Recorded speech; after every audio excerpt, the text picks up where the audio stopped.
Good morning students. आज हम इस वीडियो में एक और टॉपिक पर डिस्कस करेंगे जो है अर्थक्वेक। सो अर्थक्वेक से आपको समझ में क्या आता है? आजकल आप न्यूज़ में देखते हैं कि आए दिन दिल्ली या पंजाब में अर्थक्वेक यानी भूकंप के झटके लोगों को महसूस होते हैं। ठीक है, तो ये अर्थक्वेक होता क्या है? What is an earthquake? Earthquake मतलब क्या होता है कि जो नीचे जो धरती है वहाँ पर कुछ प्लेट्स होती हैं ना, अर्थ की कुछ प्लेट्स हैं, उनमें कंटिन्यू मूवमेंट होता रहता है, वो धीरे धीरे हिलता चलती रहती हैं। और जब वो कभी अचानक से ऐसा कुछ गर्मी और प्रेशर उसके कारण होता है तो जोर से टकराती हैं आपस में, और फिर ये ऊपर सारा इतना जोर से सब बिल्डिंग्स और वो सब जो लोग महसूस करते हैं हिलता हुआ, तो वो अर्थक्वेक आता है।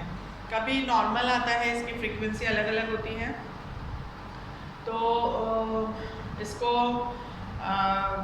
अगर ये 7 से कम है ना, तो डैमेज चीज़ों को, प्रॉपर्टी को कम होता है। अगर ये उससे ज़्यादा है, उसकी फ्रीक्वेंसी उससे ज़्यादा है, तो बहुत कुछ लाइव्स को, प्रॉपर्टीज़ को नुकसान पहुंचता है।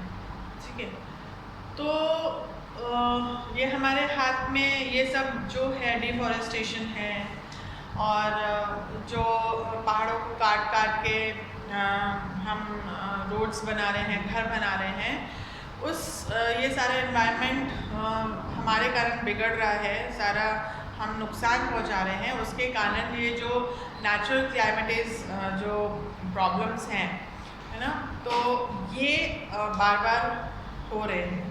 ठीक है, तो अब हो रहे हैं, होते हैं, तो उस टाइम पे हमें क्या करना है उसके बारे में हम थोड़ा सा समझेंगे।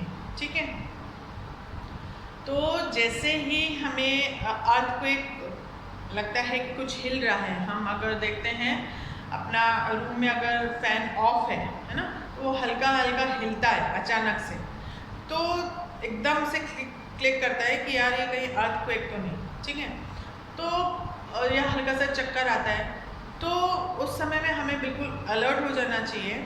और लोग जो हमारे साथ हैं, जो अगर हम मान लो घर में हैं, तो हमें ये नहीं कि हाँ ठीक है हो गया, जब तक हो सकता है कि हमने महसूस किया वो बंद हो गया, फिर अगर बहुत तेज़ उसकी फ्रीक्वेंसी बढ़ती है तो हमें सबसे पहले तो एकदम से शोर शराबा और ऐसे वैसे बिल्कुल पैनिक नहीं होना है। ठीक है, क्या करना है, अपने दिमाग को शांत रखना है। हम उस लेवल, उस सिचुएशन में क्या करना चाहिए वो हम सोचें, और उसी के बारे में मैं बता रही हूँ कि उस सिचुएशन में हमें क्या करना चाहिए। तो जैसे ऐसे कुछ महसूस होता है तो सबसे पहले बिल्कुल ओपन एरिया में चले जाएं। ठीक है, ओपन एरिया में जाने से क्या होता है कि जो बिल्डिंग्स हैं वो गिरेंगी, अगर बहुत तेज़ फ्रिक्वेंसी है तो लाइफ बहुत ज़्यादा लॉस होती हैं उसका। तो ओपन एरिया में ऐसा जहाँ कोई बिल्डिंग्स ना हो, पेड़ ज़्यादा ना हो, ऐसी जगह पे हमें तुरंत चले जाना चाहिए।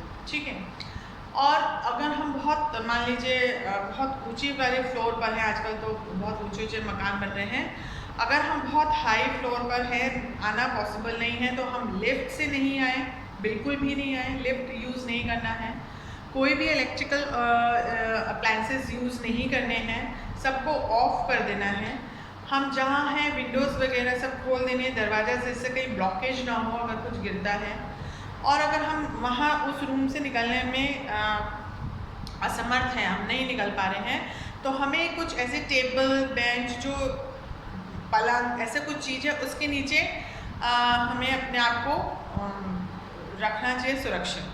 ठीक है, टेबल के नीचे हम घुस गए, पलंग के नीचे घुस गए, और हम मतलब कोशिश करें पकड़ के बैठे और अपने आप को वहाँ पर सेव कर सकते हैं। ठीक है, तो पहले हमें क्या करना है, खुले में, बिल्कुल खुले में जाना है, सारे खिड़की दरवाजे खोल देने हैं, कोई भी इलेक्ट्रिकल अप्लायंसेस यूज़ नहीं करने हैं, जो हैं उसे बंद कर देना है।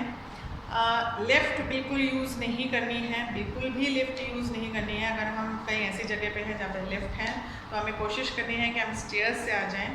किसी भी बिल्डिंग के पास नहीं खड़े होना है, दूर रहना है, बिल्कुल ओपन एरिया में रहना है। कहीं पे भी आप चले जाएं, जहाँ मौका मिले, पेड़ के पास, वहाँ पे भी नहीं रहना है। बिल्कुल ओपन, जो खाली जगह जिसको बोलते हैं, जहाँ पे आसपास कुछ नहीं हो, वहाँ पर हमें अपने आप को रखना है। और सबसे बड़ी बात है कि पैनिक मतलब घबराना इतना ज़्यादा नहीं है कि दूसरों को भी हम संभाल ना पाएँ और खुद को भी ना संभाल पाएँ। अपने आप को थोड़ा सा शांत रखना है, सिचुएशन को फेस करना है और फिर जितना हो सके पॉसिबल लाइव्स को बचाना है, जितना हो सके लोगों की हेल्प करनी है और उस सिचुएशन से अपने को और लोगों को बचाना है। ठीक है, होप्स ये जो चीज़ें हैं आप ध्यान में रखेंगे और भगवान अगर ऐसा कुछ हो, पर अगर कुछ ऐसा कहीं फेस करने को हमें मिलता है तो हम इन चीज़ों का ध्यान रखेंगे और अपनी और दूसरों की लाइफ को ज़्यादा से ज़्यादा बचाने की कोशिश करेंगे। Okay, have a nice day.